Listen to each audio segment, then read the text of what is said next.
So today we are doing nonprofit glow ups, and we're really excited about this format. There's so much we can learn from a case study. There's so much we can learn from each other and from looking at one organization's public facing website and how they introduce themselves to the public. And so we're just going to learn from these three orgs. And right before I hand it off, I want to say I'm going to hand it off to Maria Rio, who, for those of you who've been on calls with Dr. Bronner's and on these training calls this year, Maria has been helping us and supporting us and developing so many of our trainings this year. She has been such an incredible partner. She and her organization, Further Together, they're a community-centric fundraising agency. They do fractional fundraising, they do consulting, they do fundraising plans. Maria is amazing. Her team is amazing. And this is our last training of the year for Dr. Bronner's and our nonprofit community. We'll have a new slate of trainings next year, but I just can't thank you enough, Maria, for everything you've done. And I also just want to give a shout out to Christina Munoz, who has been leading a lot of these trainings. She produces all of our trainings. Thank you, Christina.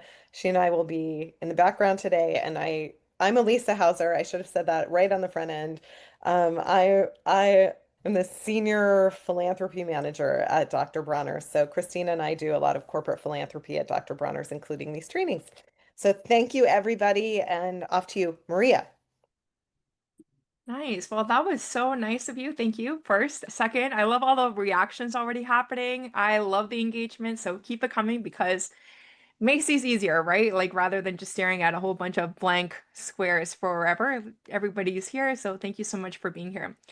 Okay, so let's talk a little bit about what we're going to do today, because what is a glow up, right? We've all seen like reality shows and we know what it looks like before and after, right? That's not what we're doing today.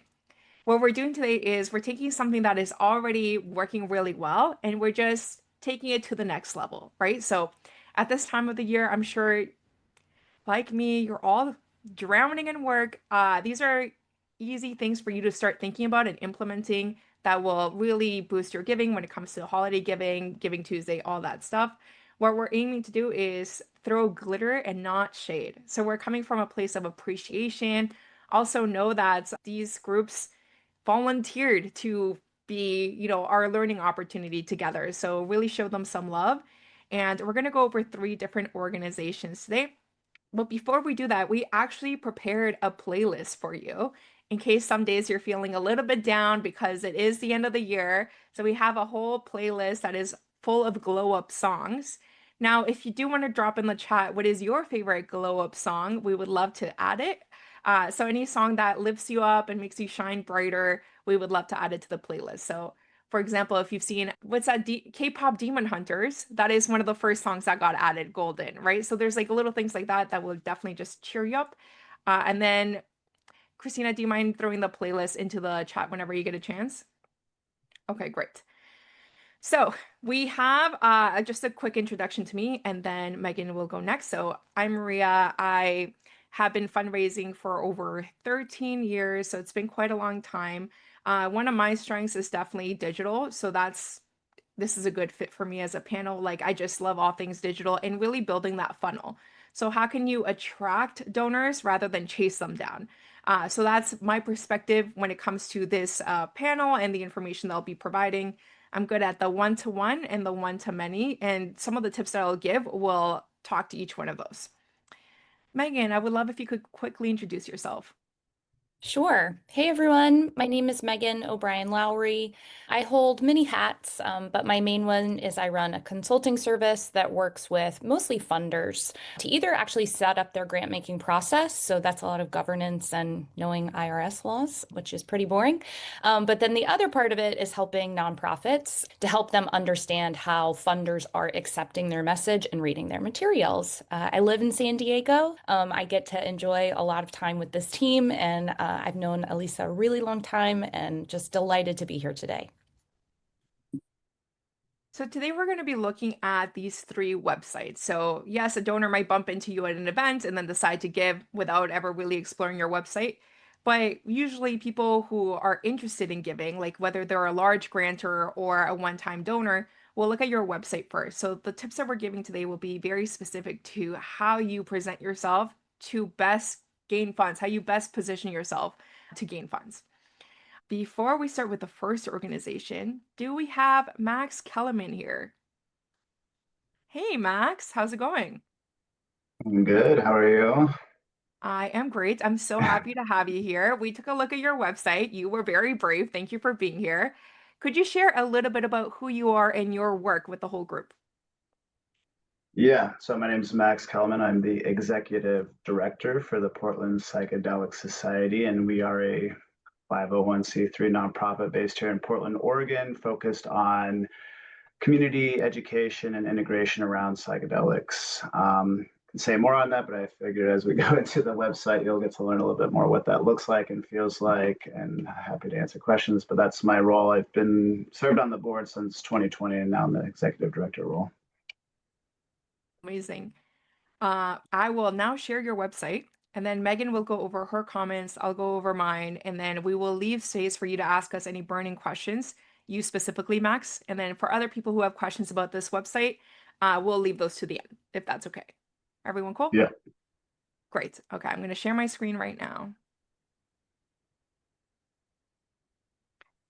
Okay. And then, perfect. There you go. Okay. I don't see it. I'm just making sure other people can Hmm. see the I think website. it's No. loading. Okay, there it is. Yay. Okay. Hey, Max. I'm Megan. So nice to meet you. I think we also have Peggy and Keith on the call today from Portland Psychedelic Society. So thank you guys for being here. Thanks for being brave souls. I'm just going to start with saying I encounter a lot of people and they say I have a nonprofit. And really, the first thing I do is go to the website. It's the very first thing. I usually do a quick review of it. I try to ingest as much information I can because I do not like to engage people in conversations unless I have a really large percentage that I'm going to give them money. So your website is kind of like the first impression or first date for many, many, many funders. I have reviewed your website and I actually reviewed it a first time for just a quick view. And then I went back a couple days later and did like a really deep dive into it. And that's oftentimes the case. You sort of see if it aligns at first and then you sort of go into the materials. So I first want to start with some glitter. It is really well done. It looks extremely professional. I really like the fonts that you chose. I have incredibly bad eyesight and I could read everything, which is kind of a big deal. So really lovely that I could read it. I loved the pictures of your staff. In the about section, you have these sort of psychedelic pictures of your staff, which are just so on brand and beautiful, and just really made me feel good about your staff. They all looked very like safe and welcoming, and they seemed to be in nature. So I really liked that a lot.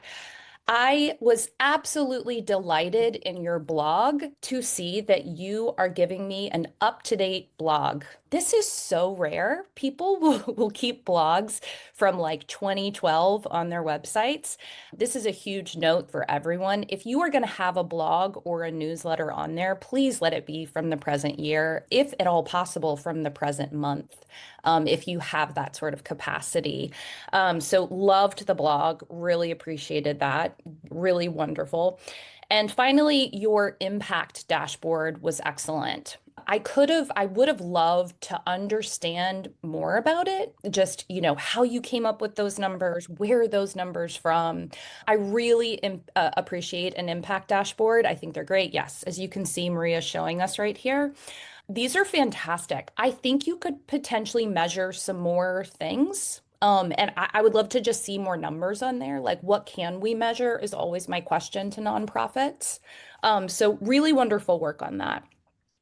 Something that could use a little bit of more attention is, as you said in your sort of opening statement today, Max, you were like, we in essence like serve our community, but your community has a lot of different ways that they, I think, interact with Portland Psychedelic Society. And I kept just thinking, I'm not sure if I know the flow of this website depending on who I am as a viewer.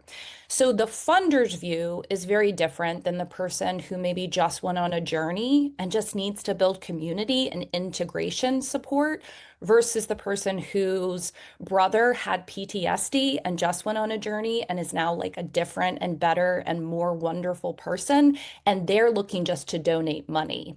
So I think of these as tracks, different tracks that you take within a website's journey.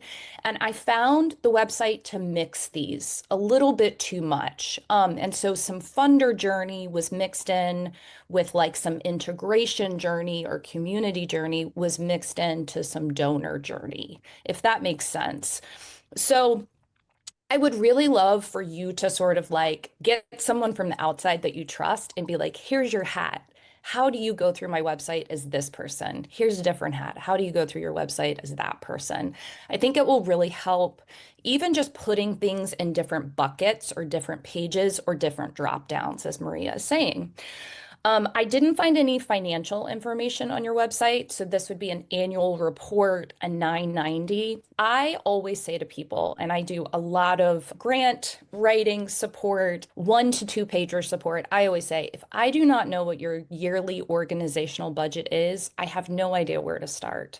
Because if you're a $52 million a year organization, I'm not the funder for you. I don't give grants even anywhere near that. So any sort of like basic financial information that you could link on there would be really helpful.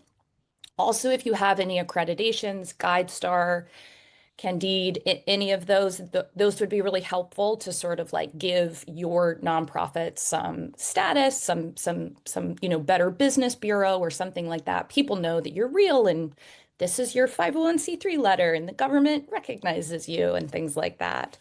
If you could, Maria, go to the board section, which I think it is about us. I think it's actually mixed in with Meet the Team. So this is a personal, and maybe Maria will feel differently about this, but I have pretty strong feelings around separating out board and staff and advisory board. So I oftentimes, when they're all mixed in together, get really confused about who the actual board is. The board is an integral part to me for how I look at governance and how the nonprofit is operating. And when these are sort of mixed in, you see Julian right here as a member at large. I don't know what that means. To me, that means that he should be like arrested. At large means like a cowboy term, like, you know what I mean? Like he's at large. We've got to find him. So just to make sure that when you're mentioning board members, that it's very clear so that I can sort of look up those board members. If I want to talk to them, I can reach out to them and so forth. The board, as all of you know, is in essence really responsible financially under IRS law for what happens at your organization. So they're a really integral part. And then the last thing was just if you can just put your EIN on there somewhere, that is just super helpful so I can look it up. That would be awesome if I could look that up. Put that on there. Yeah, the website, again, really visually stunning. I really like your logo. I think the colors sort of all match. Easy to read. Font is wonderful. I'll let Maria share anything that she has at this point and happy to answer questions, Max. Oh, I had the same thought about journeys actually. I was like, it's hard for me to know, like, if I was a donor, like, okay, do I go to events? Do I go to get involved? Do I go to resources? And you really want to make that really crystal clear. So I definitely agree with that piece of feedback. Some of the pieces of feedback that I'll give you are a little bit more technical. So let's get started. White text on colors and on images, I find can be a little bit harder to read, which I'm happy Megan can read all of it. It's great. But sometimes, like all caps and white text can be just an accessibility thing. So I would stay away from that whenever possible. At the top of the header, you have two calls to action, memberships and donates. Which one do you want people to click on more than the other? Like if you had one call of action, which one would it be rather than two buttons? Also, you're giving them the same weight by designing them the same way. So I would just, which one do you want them to click on? Again, I'm going to your donate page. It takes more than one click for me to get. or maybe it doesn't, but it takes a little bit for me to like see where I actually had to make a donation. So like I had to scroll all the way down. You don't want to bury the lead or confuse whoever it is that may or may not be super familiar with your work. So what I usually suggest for donate pages is to remove almost everything off the page. So including the header, because you don't want them to click and be like, oh, I'll do this later. I'm going to go check out, become a member, or I'll go check out volunteer and come back to this, because they won't. So you kind of want to keep them on this page as much as possible. And you want to make it very clear where to give. So here I see like, I'm on the donate page. I'm scrolling down. It says donate now. Okay, but I just click donate. Where does donate now take me? Good. It takes me right to the form. Ideally, you want to keep it to one click if possible, whenever possible. One other thing that I noticed is on your homepage, you have a lot of, actually throughout your website, you have a lot of really good impact stories, but because you're presenting them so closely together, I think that that actually loses the impact of the story. So like I would love if you could kind of break these up a little bit more. I want to hear all of Jen's story, you know, I want to hear all of Tashia's story, you know, and I want the pieces that you actually want me to read, bold them. People do not read anymore. It's super sad, but just like bold the most important pieces of this testimonial because I'm looking at the like just high level, I'm a donor. I'm just looking at the pictures. I'm like, oh yeah, you help people, and that's it. I didn't actually read the testimonial. So your design has to like be as easy to skim as possible. And then my one other thing is kind of small, and it might be because of the community that you live on, but to me, there's a lot of white people featured in the pictures. There's like a handful of racialized people throughout the photos, but since I'm a Mexican person, like I might think twice about like, oh, like can I be part of this community and feel safe? The final thing that I'll leave you on, and this is something that I see across many, many websites, is this part right here.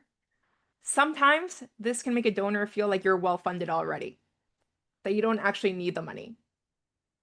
So just as a sometimes you have to do it because the funder wants their logo on it, but sometimes they might feel like you don't need their money. So that's what I have for you. And Max, we would love to hear from you. Was this helpful? Any burning questions? Anything that's resonated?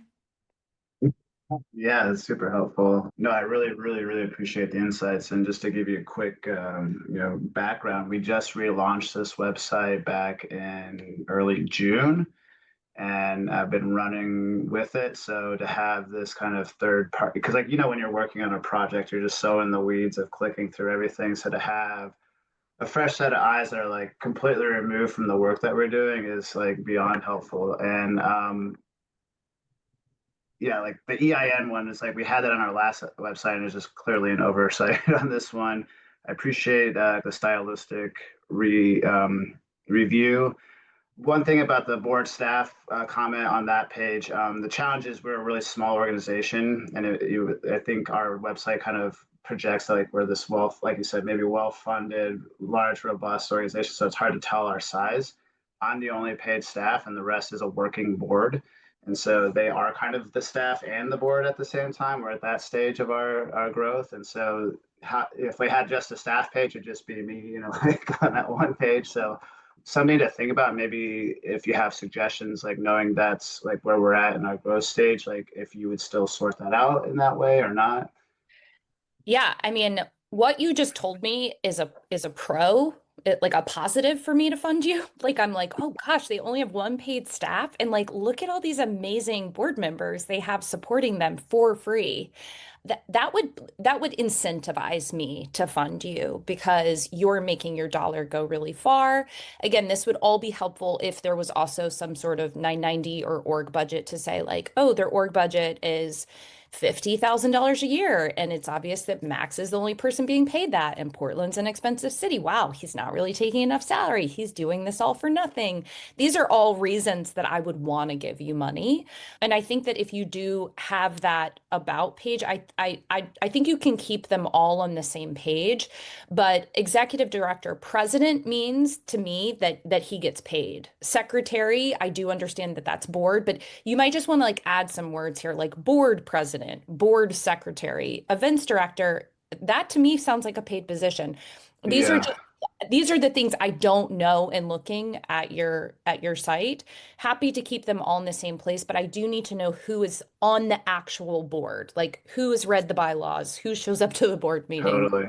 Yeah. No, that's very keen advice. And yeah, and then that as was the other thing that stood out for like the financial side of things, like it's relatively new that we are like finally like in a shareable place, I guess you'd say. 'Cause, like we were really, really small for many years. And so, thank you, Dr. Brunners. But also like yeah, that's like we're in a new growth phase. So we're like all of this is kind of coming out in the last year. So this is really keen advice. And then the last thing that kind of came up as you're talking is help me explain a little bit more. Like I understand like wearing these different kind of proto personas of like the user end, and that's something we ask ourselves all the time too. Especially like we use a lot of our meetup still like page, and it's like what's like the roadmap for different types of people. Like if you're new, just brand new into psychedelics, or you're seasoned, Mhm. psychonaut, and if you're a funder versus just someone looking for community specifically on this website, Maria had mentioned like you're slightly confused about like if I was a donor where to go. I don't fully understand like how we would change that roadmap to like really stand out like donors here because I feel like a donor would kind of peruse different sections. Oh, see what kind of events they have, get involved. But if there's advice more specifically, like if you're wearing your donor hat, like how would you reconfigure things or make it more obvious? Yeah, I mean, I think for the donor, it's usually just I'm going to jump right to see if there's some financials or an annual report, and then I'm going to look for the donate. But I was actually more, I had questions around like if I'm a different hat, if I'm a person who is interested in going on a journey, or if I'm a person who needs to integrate after into society after a journey, I think that the words like get involved or membership or resources, even those are all a little bit like who's getting involved? Is it the person that is a member? Do you have to be a member before you get involved? Is the membership usually implies payment? Do I have to pay for the membership? And so I'm sort of less worried about it from the donor's journey. I'm more interested in the donor to see a very clear journey for the community member that you are trying to engage with your services. Maria, I'm sorry if I cut you off. Apologies. Not a problem. I was just going to show a website that I designed. So let's look at that. Here's how I made it for them. So it's our programs, and this will be like their donor journey, like and access services. So I know that people who are donors are usually not going to click access services unless they're a little bit lost, right? Then you click access services. Oh, I don't need emergency food access. I got lost. It immediately tells you wrong area, go away. This is for a different audience, right? Our programs, if I go to like any one of these, support our work. And then again, access services, if you're on the wrong funnel, like go down the other funnel.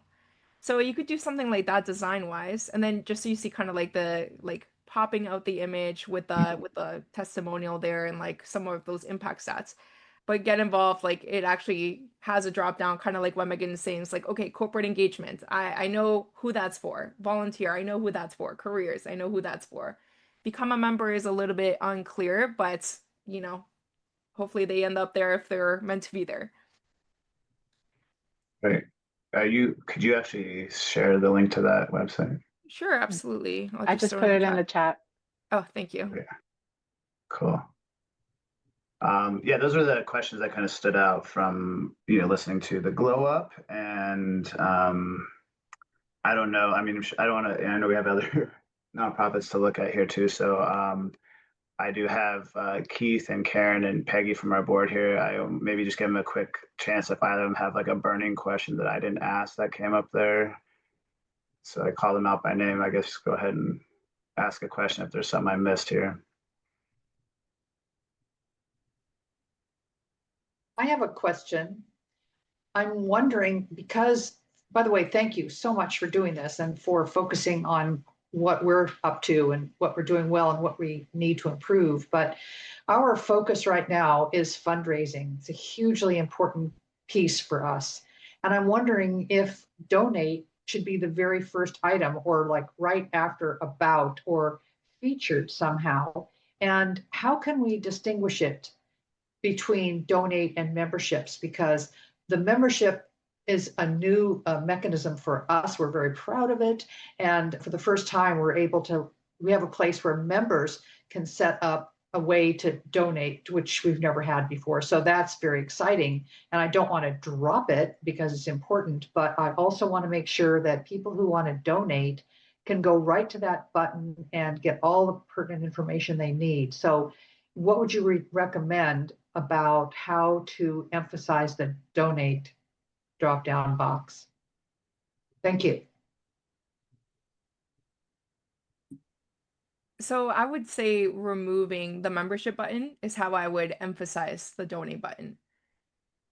And I would also change the white text here so it says donate more clearly. I would keep it at the top right actually because that's where the donor expects it to be. So you want to like meet that expectation, but then make it as clear and easy for them to get. Like they expect this to be a donate button as well, right? Like it's a button. So you could change the membership to become a link, similarly here, or you could add it to get involved, or prioritize, like it's membership more important than donating, then I would take out the donate button and leave it as just the memberships, right? Like what is the call to action you want them to follow? Thank you. That's helpful. Appreciate it.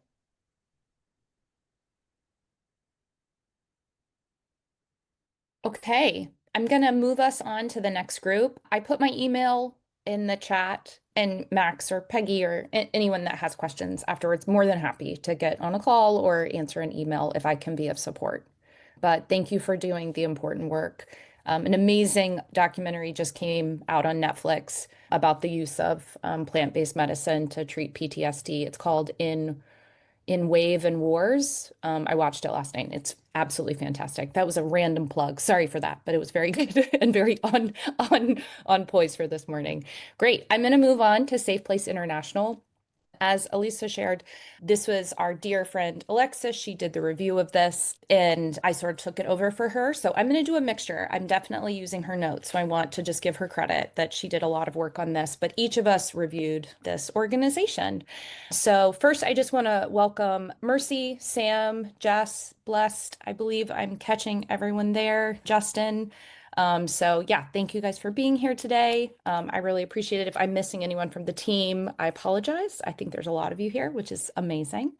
Wonderful. So again, same review. I've heard your name somewhere. I met someone at a conference or somebody told me I should look at your organization. The first thing I'm going to do is go to your website. I just want to say that the branding for this Oh, website oh, is so sorry, Megan. Before yeah, we get started on yes. your feedback, I would love if Justin could introduce a little bit I'm of. sorry. No, I'm no, sorry. don't worry, don't worry. I think Justin is with Mercy. Is that right? Absolutely. I think we're all called Mercy Oche. So we're all Okay. the aspects of Mercy. I'm hoping you can hear me okay. Can you hear me okay? We can hear you great. Okay, Justin, if you could quickly introduce yourself and your work, we would love that. Absolutely. I'm Justin Hilton. I'm the founder of Safe Place International. We launched in 2016 in Istanbul. My primary goal at that point was protection and support of refugees in life-threatening situations from Africa and the Middle East. We expanded then to Athens, where we started 20 shelters and community centers. From there, COVID came, and a lot of our work that we were doing that was very in-person based, vocational training, trauma work, just community support, food outreach was put on hold because of the lockdowns. We then launched a program called the Dream Academy, which is a leadership program that really works on leaders from the inside out. And because we were supporting some shelters in Africa, we invited our partners in South Africa and Kenya to join. The program took off. The first cohort had 35 people. The current cohort has almost 400 people from 34 countries. Our work has shifted focus from, a primary goal of safety and support to a primary goal of training leaders and having those leaders successfully launch their own initiatives that become sustainable and self-funded, as well as those leaders being placed in leadership positions in other organizations and in positions of advocacy, both on the state level and the policy level and the UNHCR level. Our work has changed a bit more this year with the PEPFAR and USAID cuts. We've had to scale our emergency response by 10x, and that looks like a lot of food support in refugee camps across Africa, a lot of emergency medical interventions, launching of new shelters, partnering with clinics to get ARVs and PEPFAR to communities that have lost that access with the cuts. We also are sort of one of our hallmark programs is they're called Acts of Kindness, where our community goes into communities that are the biggest threat for them, informal settlements and just areas where violence is really high for the LGBTQI community, and basically feeds those communities, feeds children, provides training, provides clothes. And we we scaled that program from 18 last year to 150 this year, and we'll do 200 next year. So, and then transparently, our budget has not moved a lot in the time that we've been in operation. We're an organization that's very program impact centric, and development has been an afterthought and really something of necessity. So we've scaled our impact massively, and we've scaled our staff from 5 people to now almost 25, and it's all community based. But we've really had to just learn to operate with a lot of partners, a lot of regional partners, and also with really not. We're a community-based organization. We have one Western staff member who is located in South Africa. So we see that with our graduate network of over 1,800 graduates and being in 34 countries, there's a real opportunity for us to scale here our interventions. And funding is really the only barrier at this time to doing that. We have a very well-trained community staff and programs that work and programs that can easily be scaled, but we suck at development. And so we are so happy to be in this room with like-mindeds who are addressing that. And we are deeply grateful to Dr. Bronner, not only for their general support, but particularly for their support of our Ghanaian community. I tried to keep it as short as I could. I was told to keep it very short, and I'm long-winded. Go ahead, Megan. Okay, great.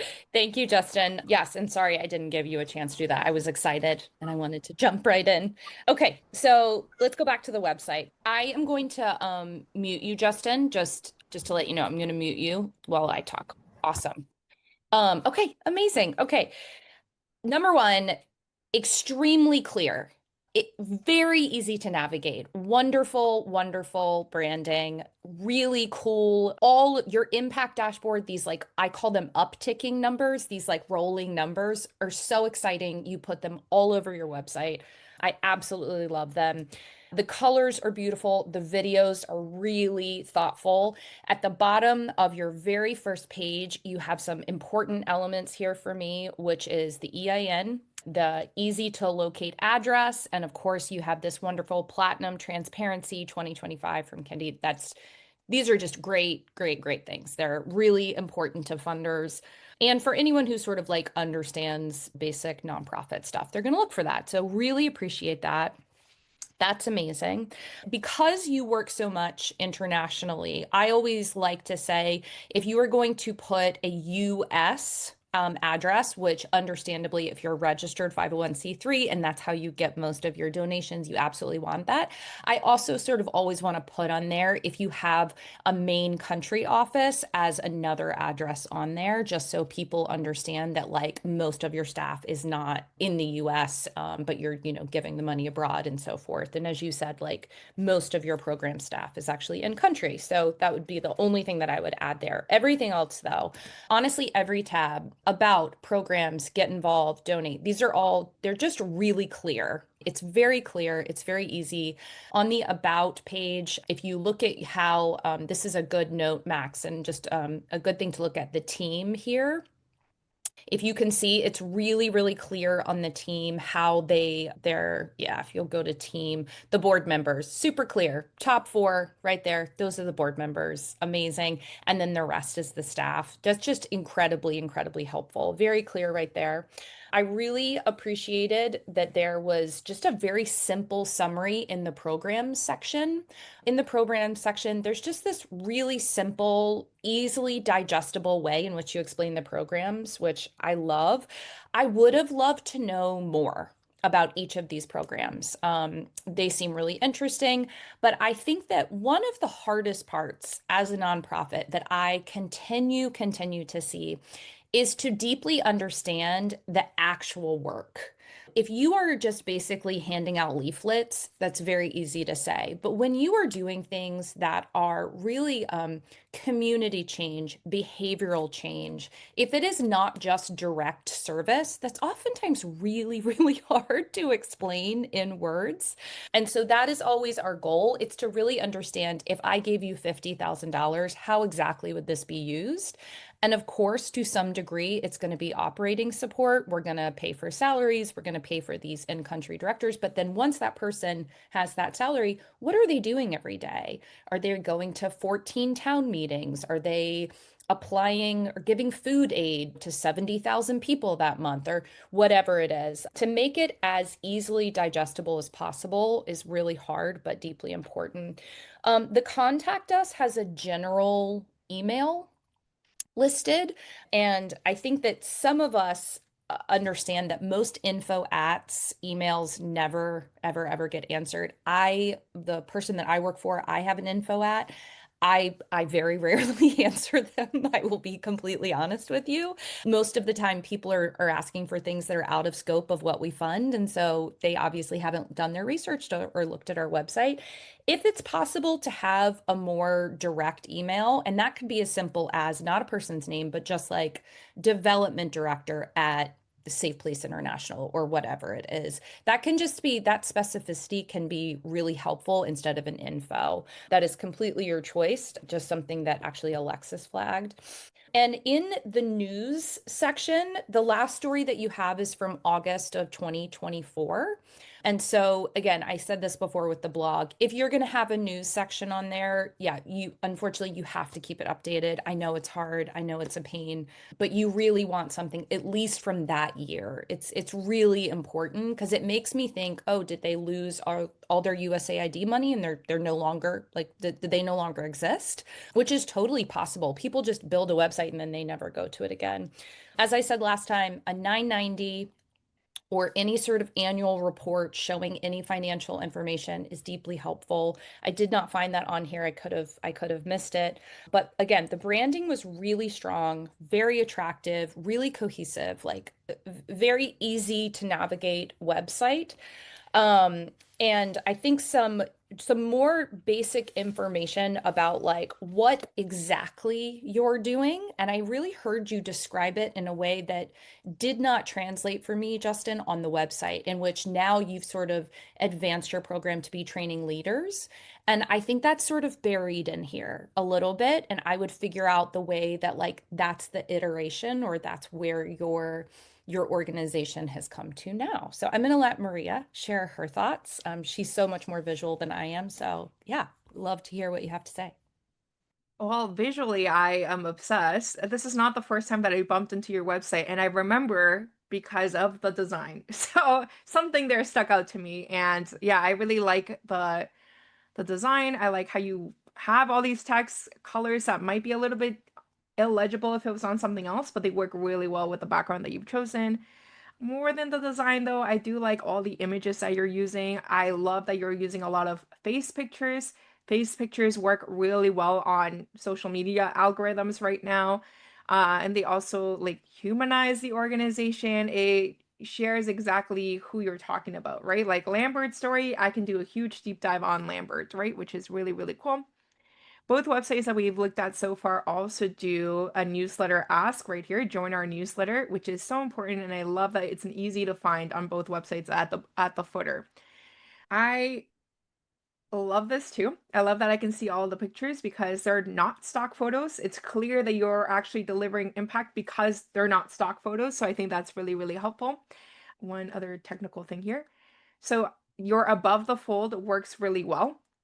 This looks really good. I don't have to scroll to continue to see what you're saying, right? So like you have a button right here that encourages me to give awesome. And I like that you have a little bit of a section on it's inspiring, but like Megan's saying, like it's not very crystal clear as to what you do. And I would say the same thing with your purpose. So anytime that you feel like you're running out of breath when you're saying a sentence, it's not clear enough. It has to be as memorable as possible. So like we believe that centering and amplifying the voices of marginalized communities is necessary to enact real and sustainable change to build a world that's safer, more inclusive, and where everyone can thrive is really long. We believe statements are really, really super powerful. These are like donor magnets because we are attracted to other people who believe in what we believe. We give because we care about our community. So you're reflecting to them, we are part of your community of values aligned people. But if the rest of the sentence is like hard for me to follow or it makes me eat too many like brain calories, I'm not going to continue engaging with it. Right. So you really want your messaging to be as crystal clear as possible. And then my last thing is I'm surprised that you're on X. It surprises me because of the community that you serve, right? So as a branding, as a whole overall package, like I would be like, huh, why? Because it seems very unaligned with the rest of what you do. But let us know, Justin, was that helpful? Anything that That resonated? was so helpful, and thank you for that correction. We canceled our X account last January, but that hasn't been corrected. So thank you for that, and absolutely agree with you on that. And yeah, on the small things, we actually our info at is where we get refugees reaching out from Saudi Arabia and Iran and stuff, and so we respond within 12 hours to those responses and great feedback on getting more specificity on the contact. And you really hit to the heart of our issue, and I would love your recommendations on this. So here's our problem. Our problem is on any given day, we're organizing 3 prides, doing 4 acts of kindness, doing a partnership on gender-based violence, working on femicide. There's so much happening in the organization, and it's so nuanced, the sort of the movement of training leaders and then supporting those leaders in creating positions of power and representation, that your feedback is spot on. And this is our problem with donors, is they're like, wow, that sounds great, but it's overwhelming to them. So they have the exact same reaction that you do. And then we like stand aside and see people that do one thing. We provide cribs for babies, or we do this one thing. And then they're like, oh yeah, we want to support that. We want to give diapers. And we're like, wow, we do like 190 things, like every day. And our team is popping all over the place. So to crystallize what we do and how there's a central thread of creating representation and creating leaders who are at the decision-making table, that we need help with that. And that's like, that would be a game changer for us. Can you give us some direction on a process we might enter or how we might get to that? Because that is our central issue. And I think that's a reason why we've kind of sucked on communication, because we're just like, how like in just this week, which things do you share? And how do you prioritize? We're in 34 countries doing all these different things, and what do you highlight? And so, and we know we constantly get the feedback like, tell us less, when we talk to donors, like, and we have a leaflet, or we have a donor update or whatever, like they're like, yeah, this is too much. So any feedback or direction you can give us would be grateful. Yeah. So that reminded me of one more thing I wanted to say. I can't tell what countries you work in, which would be super helpful, like a GIS, like a geographical information system, like a heat map, or just like a push pin infographic of like everywhere you work would be awesome on your website. So I honestly, Elisa, I want to do a whole podcast about how not to overshare as a nonprofit. It is the most common problem. So it is not just you, Justin. What oftentimes happen, and I see this more in human rights than any other sector, is that you are addressing a human being and they are multifaceted. And if you address one thing, another thing comes up. If you give a girl education, but she doesn't have food at home, she can't learn. That's like the perfect example of this. And so I hear you. I think that there are two parts of this. And the first part is honestly you, Justin. So you sort of said, like, hey, I tried to make that short. I'm very long-winded. I love you so much. I could tell already we would be best friends. That wasn't short. So if that is your version of short, in the most loving way, I want to say, like, we have to work on how you talk to people about the work. And oftentimes that is finding the North Star. What is the North Star? Why did you start this? What is the one sentence you can say that is not a run-on sentence to say, why did you start this? And you can say, I saw people in need, or I blah, blah, blah, whatever it is. After that, you share three things. We do build leaders in communities. We help people get services, and we provide emergency care. The whole reason you talk to funders and when you are fundraising, your job is not to give them all the information. Not your job. No part of your job is that. Your only job is that you want them to ask you questions. So if you on a first date, and this is always the example I use, say, hey, I'm Megan. I want to get married tomorrow. I want 5 kids and I need you to make $500,000 a year. That is a lot of oversharing. That is too much. That is too much on a first date. It's not going to feel comfortable for anyone on that first date. So oftentimes when you're in these discussions, you really, really, really need to have almost talking points. And if you are an oversharer, I am too. I am a long-winded, loving oversharer. I have to have note cards that keep me on track and do not tell every program. I love that you're addressing every single thing, but it makes funders incredibly nervous. How are you going to pay for it? Your budget is not that large. You just lost all your USAID money. If you tell me you're doing 800 things, it just makes me really scared. So I'm going to stop there. And Justin, we could have another call about this offline. Love to talk to you about it. I'm going to have Maria maybe translate that into how it looks on the website. And I don't know that part. Okay, so we're running out of time. So I want to make sure that we can move on after just the next thing that I say. Okay, so what I would do if I was facing this issue is I usually start with the ideal donor. So who is the perfect person that you would love to fund you? Maybe they are, someone who is a queer person that lives in North America, right? Maybe they are a friend of a queer person. Who knows? Like, why do they care about this cause? And then work it back from there. Like, why do they care about this? So I'll give you an example. I care about nonprofit work because I came to Canada as a refugee myself, and I was food insecure, right? So therefore, I believe that the experience that nonprofits bring, like, really need to be very dignified because of that lived experience that I have. So if that's the reason why I work in nonprofit, like dignified work, dignified programming is very important to me, then how can you message directly to me? Right? So once you know the ideal who, you can find out the how you talk to them, and you can even find out where they spend time.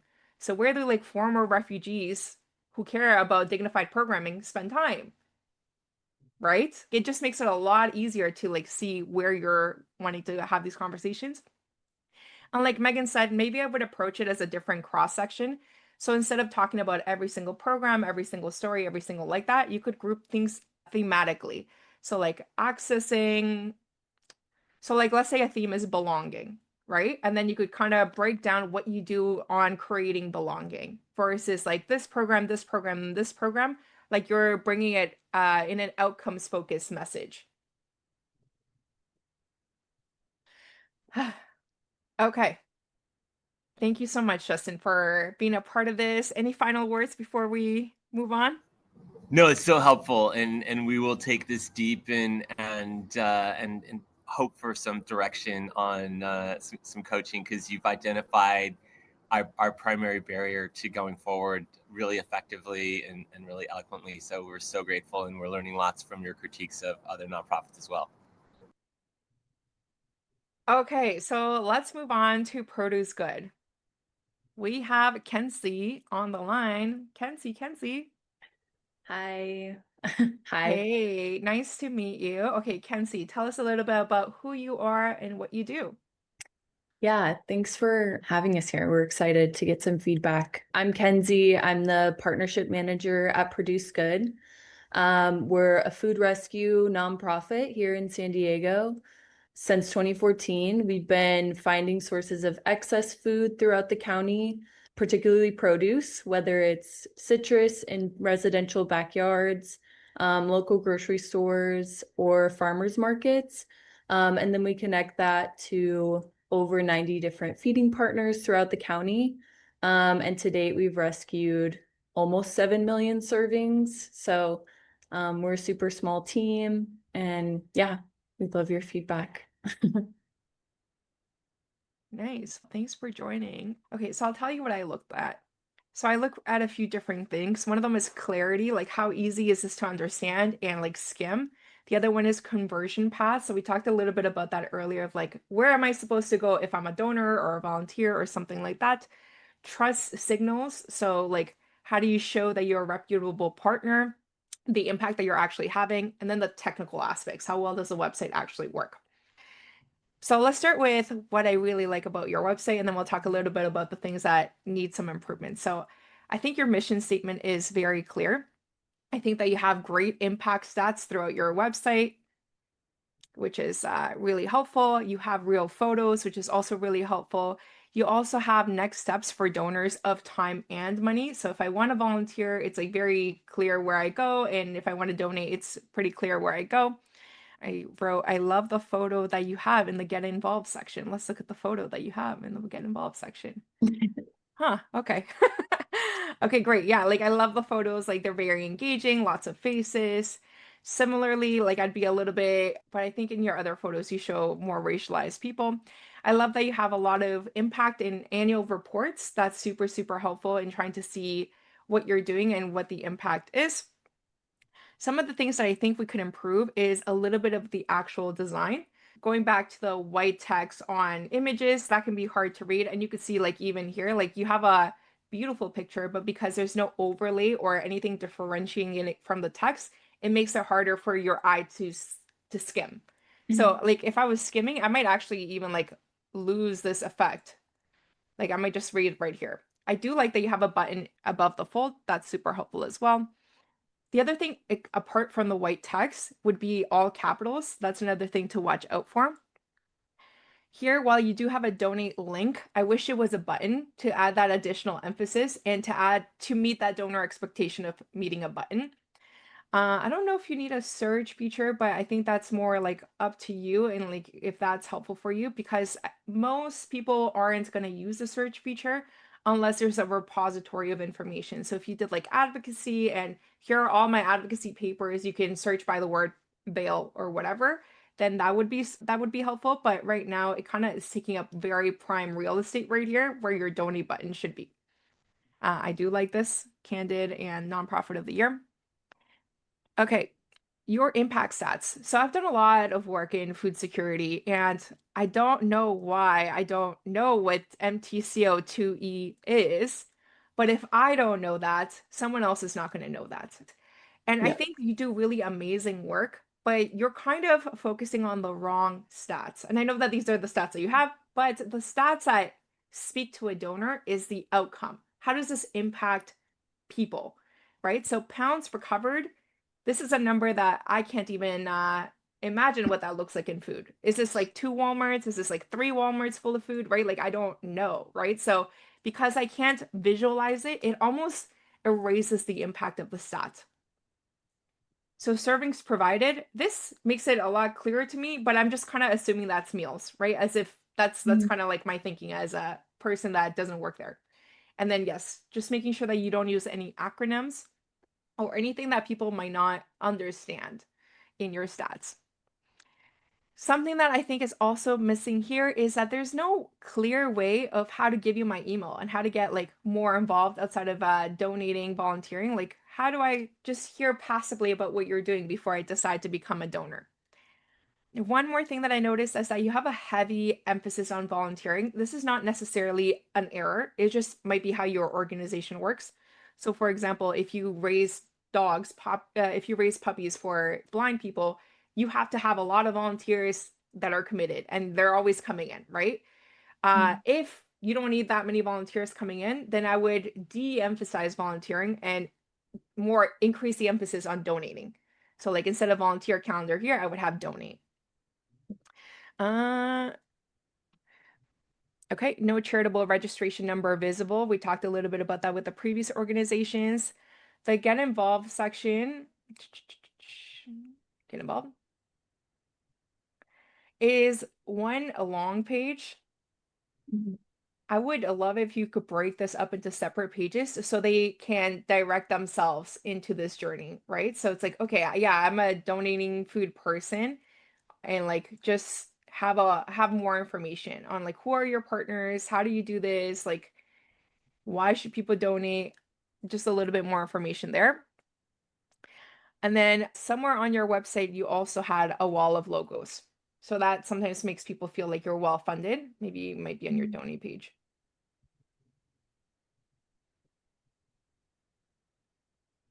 I think your donate page is really strong. You don't have the header, so they can't click away, they can't escape. They're here. You have some impacts stuff, which is great. People do like this as well, and a multi-step form is really helpful. I might remove this video because it gives them something to click on. This season and to like then get distracted. Like now they're watching the video and they're not making their donation. So I would keep that. And then, yeah, I don't know exactly where your wall of logos is here, but those are I think it might have been on supporters. our supporters. Yes, definitely. This also is a personal preference. Like I usually recommend that organizations don't do this unless they have to, because first, I also work in a similar organization. Kenzie, I'm going to steal all your donors. I'm going to go talk to them right now, you know?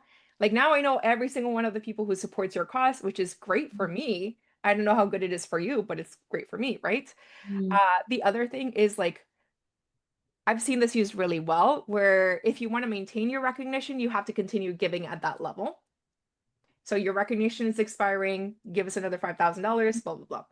Or I've seen it kind of done poorly where we're doing it, but people's names are, you know, like this person's married and this person passed away and like this person's name was never spelled right and this person wants to be called Reverend.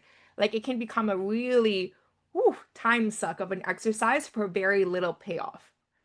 So that's just one concern. But yes, here's the logos, right? Like it just these are big, well-known names. So it makes it feel like you're very well funded and you wouldn't require me as a $10 a month donor or whatever I would be to get involved. Let's kick it off to Megan. She can tell. Oh, yes, Megan, let us know. Okay. I'm going to go really quick because we have very limited time. In general, I just want less writing. I want less things to read. You have this beautiful product. Oranges are gorgeous. I just want less words. In general, the entire thing, I want you to like cut it in half. The volunteer sign up is the best volunteer sign up I've ever seen, hands down. I always want to volunteer places. I can never figure out how. Yours is fantastic. Do not change that. It's wonderful. Bravo. You can bury your entire support page, all your people, their little oranges, if they gave more than X number of dollars, bury that in an annual report that you have a PDF that people have to click on. If you have to notice them, you don't have to notice them on an actual web page. Put it in your annual report and attach it at the very bottom. And the only person who's going to read it is me because I love to read annual reports. But I agree, listing all these people, and honestly, in this age, it just feels unsafe. Like, I don't let anyone list my name anywhere, really. Like, I'm like, I don't know about that. You have such an ability to attract two different types of donors. One is climate, and one is food waste. And I don't see enough on here about how you're addressing both of those huge areas that people want to fund right now. People are all about food waste. Do you know Refed? Do you know that organization? Go to their Yes. website, take their language. Whatever language they're using, if it's gigatons, if it's pounds, if it's meals served, I don't care what they're saying, use their language because that's the largest funded group in food waste. And donors understand that language. Dana's amazing, their work's amazing, it's awesome. The other is climate. The MTCO2, I work in climate. I had no idea what that was. The most common term is gigatons. Even that is not common for most people. And if you also do not actually know the measurement, please don't say it. Like you just don't have to put it. If it's not real science, don't do it because it's an easy reason for people to not fund you when you don't really need it. Like you know how many oranges you collected. Holy crap, that's a great number. And then finally, I just want to say for all three groups, I love humor and I love groups that somehow figure out how to incorporate humor. I see an entire campaign for you around like nobody should have scurvy. There's just some sort of pirate, funny, no scurvy, we love oranges thing. And I just encourage you all to sort of find the humor in what you do. People are so sad. Things are so, we are in a bleak time. How can we just make people laugh for a minute? People laugh, people donate when they are laughing and they're feeling generous and positive. That's it.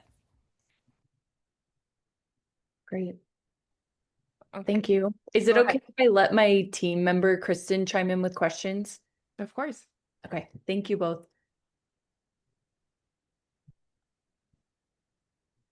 Sorry, had to find the unmute button. Hi, everyone. I'm Kristen. I am in charge of communications and development at Produce Good. And just to give you kind of a transparent background about where we're going with our website, we're actually very excited to be working with some students next year at UCSD who are going to help us with graphic design on the website. So, full transparency, we know it's kind of there's a lot of information on here and we're going to be working next year to clean it up. So we're definitely very aware of that and we're very excited to really glam up our website, get it to be a lot more simple and clear. So this was extremely helpful. I do want to mention that our volunteers being kind of front and center, it is important to us because we only have 5 staff members, and we are completely volunteer powered. So we do really need volunteers to be able to do what we do. But it is an interesting thought. I don't know if it would be a bad idea to also include another donate button kind of next to the volunteer calendar sign up, or if you think just keeping the donate up and the right would be a better option, but I do see your point there. 2 buttons above the fold is totally fine. Okay. Mm-hmm. And then you also did touch on the fact that I think you only focused on one tab, but how it's kind of like a run-on, I think in Get Involved. That's actually how all of our pages are. I personally hate it, but I'm assuming you meant that like it was confusing for you. Okay, that's really good feedback. I don't like it. It's confusing for me, but it is good to know that that's your experience as well. Let's see. Our tabs at the top, are there too many of them? Are the sections like, is there anything that you think we could put under another section? I could put contact us under like about us. About us would cover who we are, what we do, learn more, our supporters, and ways to give. Like if you Okay. really wanted it to, and contact us, Okay. right? So yeah, there's definitely a more concise way to do it. Okay. But there is a lot of content already, and you don't want them kind of like getting lost in the website, to something that you don't know if it's even updated. I don't know how many pages you have, but it's a lot. So as long as they're all like up to date, then you're good. But if you have a lot, but I guess there are a lot, but one page, right? One long page. Yeah, that's what's kind of confusing. It's a lot of pages, but then once you get onto them, you're like, oh, this is just one really long page. Yeah. I feel like a big thing for us will be taking everything we have and eliminating rather than adding. But just trying to figure out what what what we need to eliminate and what we really need to keep on there. I think those were all of our questions. The good news is our donate page and our volunteer page, those are our two newest pages. We just switched over to Bloomerang this year, so it's really exciting to get the feedback that those are the ones that you guys really liked. So I think my team and I were moving in the right direction with our branding and our marketing. So that was really nice to hear. So thank you. Does anyone else on my team have any further questions? I do have a really quick question. Hi, I'm Claire. I work at Produce Good. We have a monthly newsletter that goes out essentially highlighting one of our members. We call it the community orchard, but a volunteer, a donor, anyone, we write a little story about them and it's like a few paragraphs, but it does have a lot to do with our work. And I'm wondering if that would be helpful to put on here as a blog for maybe SEO reasons, even. Yes, Okay. absolutely. Repurpose content as much as possible. Like you could put a Okay. blog post on LinkedIn like just repurpose as much as possible. Okay. Whatever your big hits are, you can also repurpose year over year too. So as much as Okay. possible. Okay. Thanks. And on that same note, did you feel there was a need to include more like testimonials or impact stories here? Okay, Yes. that's something we're going to be working on too. I would definitely like try to spotlight like individuals as much as possible because like your donate page, for example, says you have a lot of hungry people, but my $10 a month donation isn't going to solve that. So when you minimize it to one person, this huge problem like cancer or hunger, to one person, then I can actually see the impact, right? It's like, oh, this one person is now going to get medication. I can do that versus like, oh man, that's a lot of people. So I would add more testimonials for sure. Okay. Okay, I know that we are very, very short on time. Christina, how do you want to handle the next 30 seconds? Can I jump in really quick? I know that thank you, Produce Good, for being willing to stay after too. And if there is more, I think we can maybe stay 5 minutes, but I want to let people go. There was a really good question that can't be answered in 30 seconds, but I just want to highlight it because I think it's come up a couple times. And maybe we can have Megan and Maria like email, or we could stay and talk about it and then we can email it in our follow-up. But it's really regarding the logo wall and the sense of, ooh, they're really well funded. They don't need my $25. But what if you are a large organization and what if you do have a lot of funders, but you really do want to build up your smaller donors? How do you do it? And how do you not have a logo wall, but other larger funders are looking for that logo wall because they want to know that they're not the only one. So how do you thread that needle is the question. And then I see it's 11:15. I just want to say Dr. Bronner's a lot of our funding is driven by the Bronner family and we tend to fund organizations year in and year out, but occasionally we do bring in new organizations. And a couple years ago, Produce Good was one of the organizations that we started funding. And it's because we looked at the website actually was one of the main things that brought us to you. So it is important. Like you did not reach out to us. We reached out to you because of the website and because we knew who the work was, what the work was. So that does happen. So the websites are really important. So I'm really appreciative for this overview and for people learning from each other. And thank you again to the three organizations that put themselves out here to get this feedback and let everybody into your business. I've learned a lot. I really appreciate you, Megan and Maria and Alexis. If Alexis watches this back ever, thank you, Alexis, for your feedback too. Alexis is the one who taught us the saying, throw glitter, not shade. That's it. We'll see you in 2026. Thank you Thank so you much. all. Thank you all. Have a good day.